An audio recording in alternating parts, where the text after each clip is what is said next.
Hoy te presento sentimiento de culpa.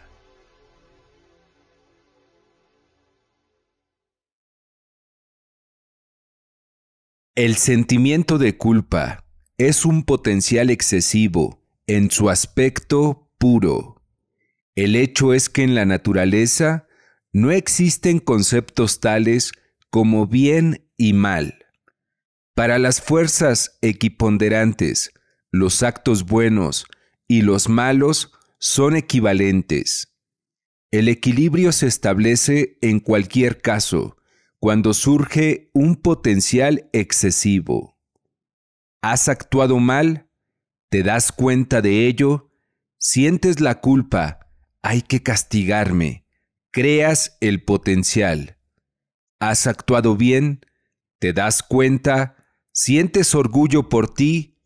Hay que premiarme. Has creado también el potencial. Las fuerzas equiponderantes no tienen idea alguna de por qué hay que castigar o premiar. Lo único que hacen es eliminar las heterogeneidades creadas en el campo energético. Por el sentimiento de culpa se paga en una u otra forma, con el castigo. Pero si el sentimiento no existe, puede que el castigo no proceda. Por desgracia, un acto bueno también trae consigo un castigo y no un premio, ya que las fuerzas equiponderantes han de eliminar el potencial excesivo de orgullo que surja en este caso, y el primero solo le intensifica. El sentimiento de culpabilidad inducido, es decir, cuando alguna gente buena intenta hacerte sentir culpable, crea potencial al cuadrado, porque al hombre ya le acusa la propia conciencia y por añadidura los buenos le acometen con su furor. Y por fin, la culpabilidad infundada, relacionada con la innata propensión a ser responsable de todo, crea el potencial máximo.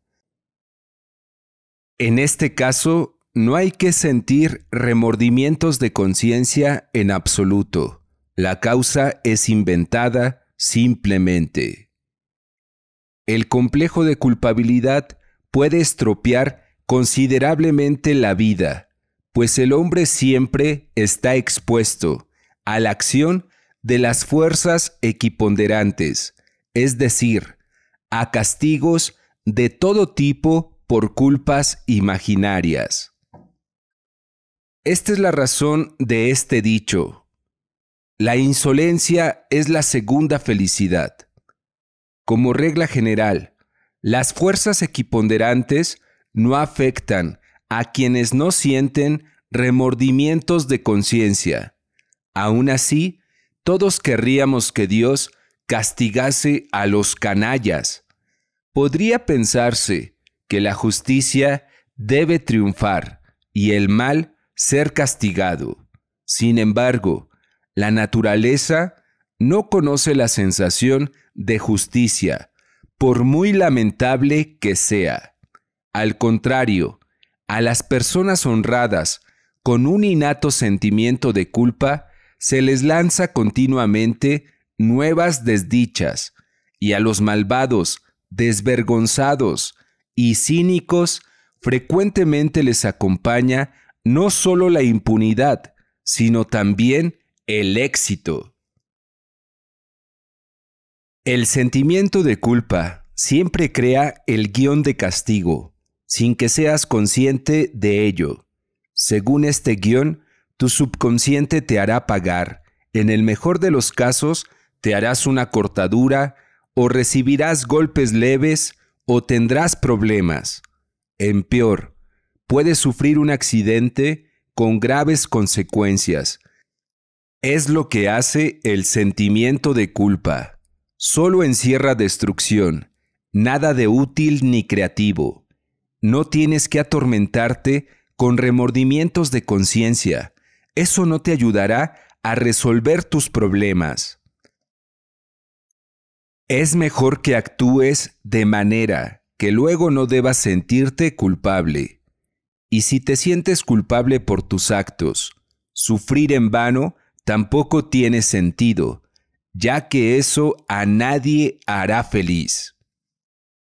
Los mandamientos bíblicos no son las reglas morales en el sentido de que debes portarte bien, sino recomendaciones de cómo hay que proceder para no alterar el equilibrio. Somos nosotros, con nuestra rudimentaria manera de pensar, quienes interpretamos los mandamientos con que mamá nos ordenó no hacer travesuras si no queremos que nos pongan en el rincón. Al contrario, nadie se propone castigar a los traviesos.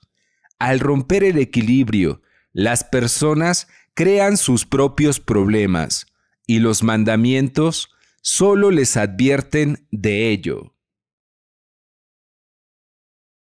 Como habíamos dicho, el sentimiento de culpa sirve de hilo por el que los péndulos, sobre todo los manipuladores, tiran de ti. Los manipuladores son personas que actúan según la fórmula: debes hacer lo que yo te diga, porque eres culpable, o soy mejor que tú porque no tienes razón. Ellos intentan imponer a su tutelado un sentimiento de culpa para así conseguir poder sobre él o para confirmar su propio valor. Los manipuladores son personas aparentemente buenas, quienes hace tiempo tienen determinado lo que es bueno y lo que es malo. Como siempre dicen palabras correctas, siempre llevan la razón. También sus actos son todos impecables. Sin embargo, he de mencionar que no todas las personas buenas son propensas a manipular. Y los manipuladores, ¿de dónde sacan la necesidad de aleccionar y dirigir? Su necesidad está condicionada por las dudas y la inseguridad que los atormentan constantemente en su interior. Con mucha habilidad, ocultan esa lucha interior tanto a sus allegados como a sí mismos. La ausencia de esa fuerza interior que poseen las personas verdaderamente buenas empuja a los manipuladores a autoafirmarse a costa de otro. La necesidad de aleccionar y dirigir surge como consecuencia del deseo de reforzar sus posiciones rebajando al tutelado. Nacen relaciones de dependencia. Sería maravilloso si las fuerzas equiponderantes dieran su merecido a los manipuladores. Sin embargo, el potencial excesivo surge solo donde existe la tensión y no hay movimientos de energía. En este caso, pues, el tutelado da su energía al manipulador. El potencial no surge y el manipulador actúa impunemente. En cuanto alguien está dispuesto a aceptar el sentimiento de culpa y se lo manifiesta al mundo, enseguida se le adhieren los manipuladores y empiezan a chuparle energía. Para no caer bajo la influencia de los manipuladores, lo único que necesitas es renunciar al sentimiento de culpa. No estás obligado a justificarte ante nadie y no debes nada a nadie. Si en verdad tienes la culpa, puedes llevarte el castigo, pero nunca seguir siendo el culpable. ¿Y a tu prójimo le debes algo? Tampoco, pues te preocupas por ellos por convicción y no por coacción, ¿verdad? Son dos cosas totalmente diferentes. Renuncia a tu propensión a justificarte, si la tienes. En tal caso, los manipuladores comprenderán que no tienes nada por donde se te puede enganchar y te dejarán en paz. De hecho, la principal causa del complejo de inferioridad es el sentimiento de culpa. Si te sientes inferior en algo, significa que esta insuficiencia la has creado al compararte con los demás. Se inicia el proceso de primera instancia, donde tú mismo intervienes como tu propio juez. No obstante, eres el juez solo en apariencia. En realidad ocurre algo distinto. Desde el principio, estás predispuesto a asumir la culpa. No importa por qué. Simplemente, en principio, aceptas ser culpable. Y si es así, aceptas que puedas ser acusado y llevar el castigo.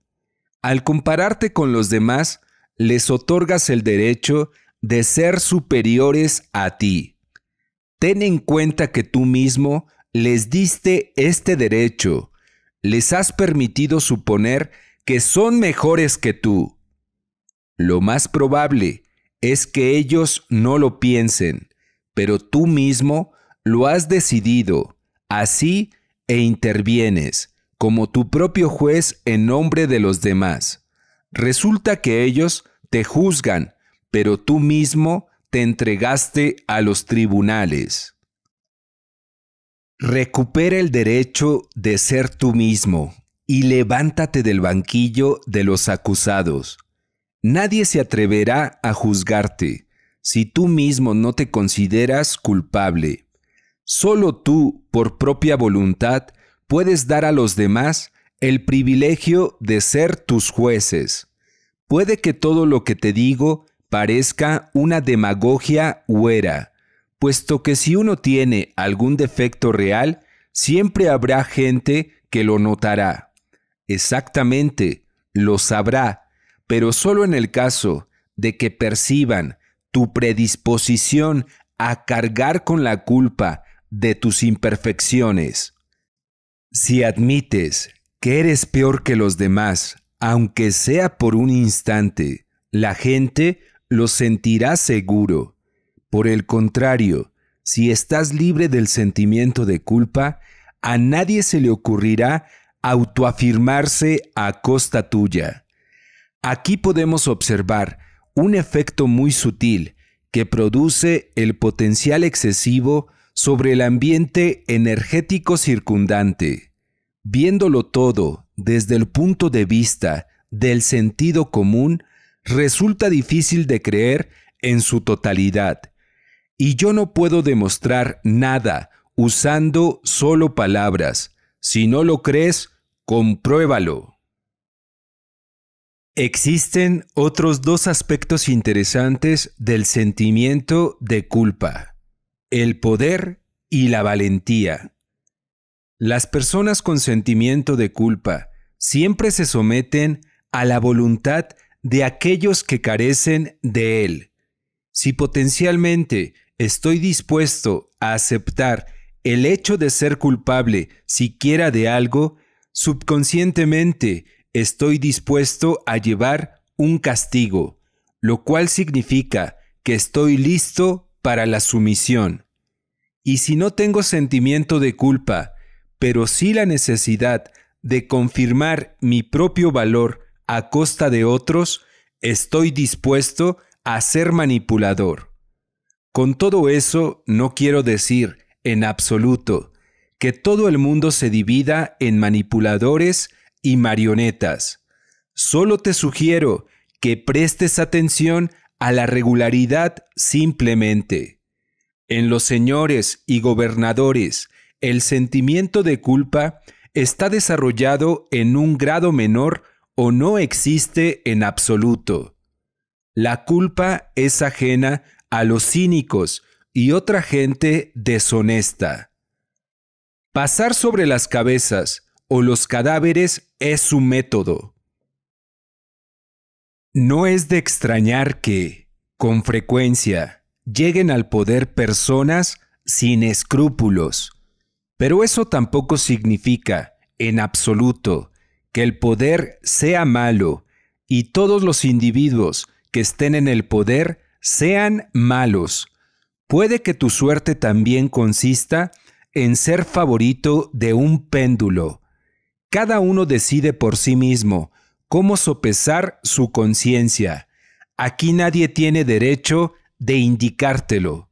Pero en cualquier caso, hay que renunciar al sentimiento de culpa.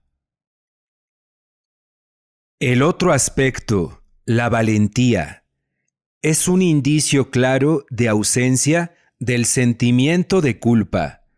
La naturaleza del miedo está en el subconsciente y su causa no es solo la incertidumbre espantada, también es el miedo al castigo. Si soy culpable, potencialmente estoy de acuerdo en llevar el castigo y por eso tengo miedo. Los individuos audaces, además de no sufrir remordimientos de conciencia, tampoco tienen ni el más mínimo sentimiento de culpa. No tienen nada que temer, puesto que su juez interior confirma que la razón está con ellos.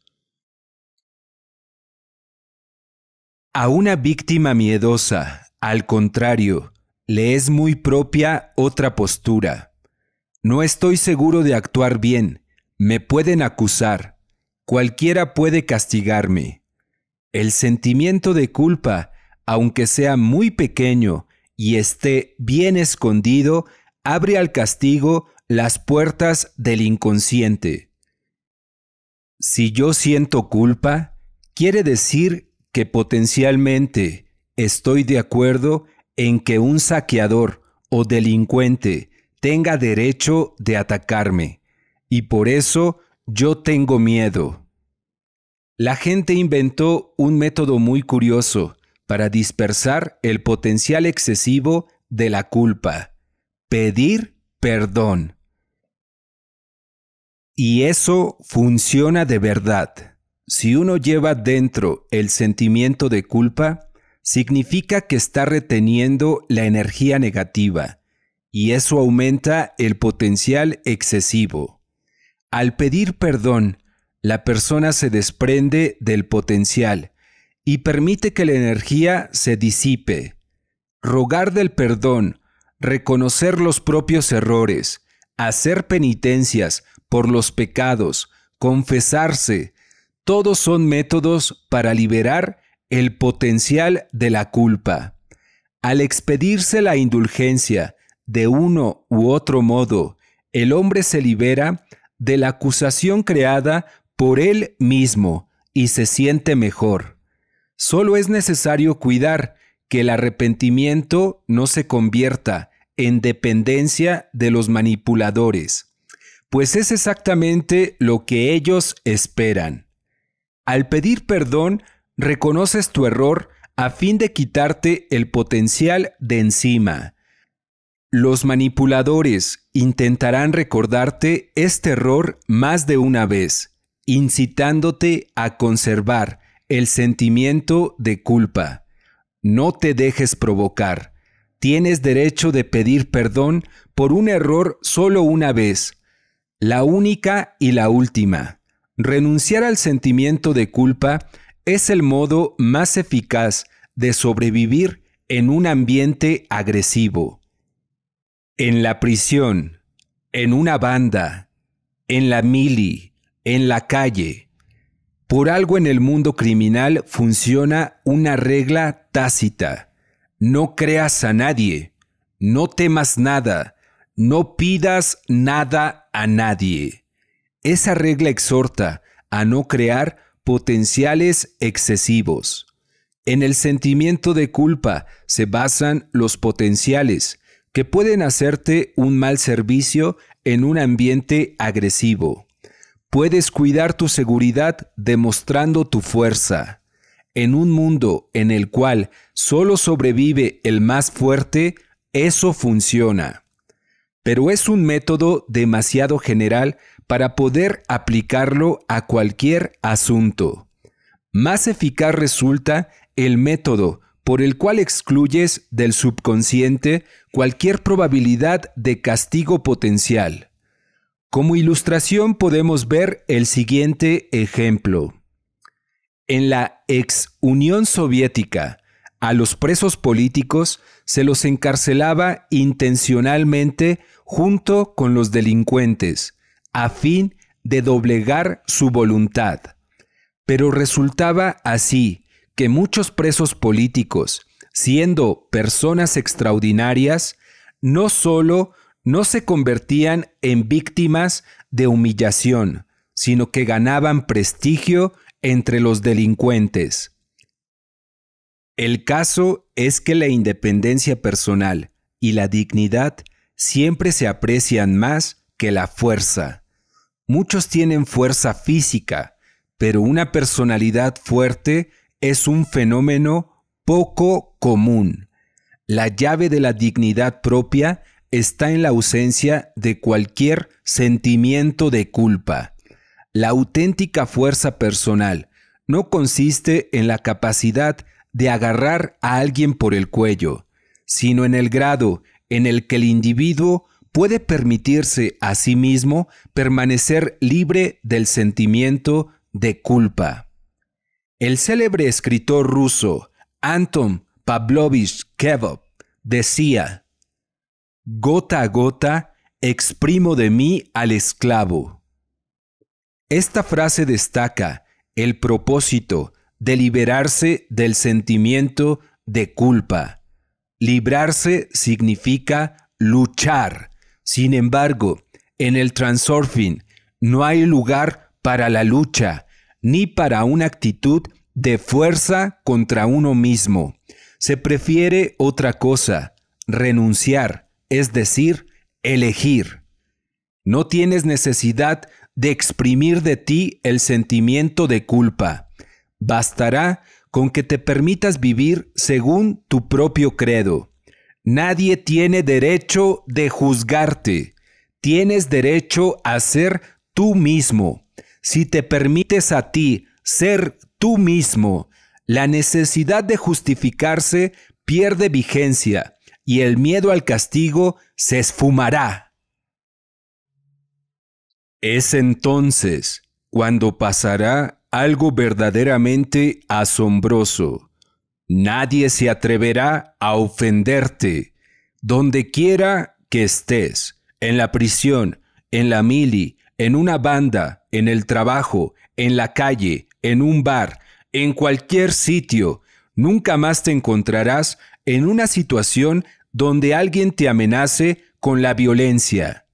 De vez en cuando, los demás se expondrán a la violencia de una u otra forma, pero tú no, pues habrás expulsado de tu subconsciente el sentimiento de culpa, lo que significa que estás en las líneas de la vida en las cuales no existe el guión de castigo.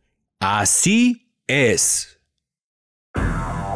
Gracias por tu visita. No te pierdas del próximo episodio, titulado Dinero.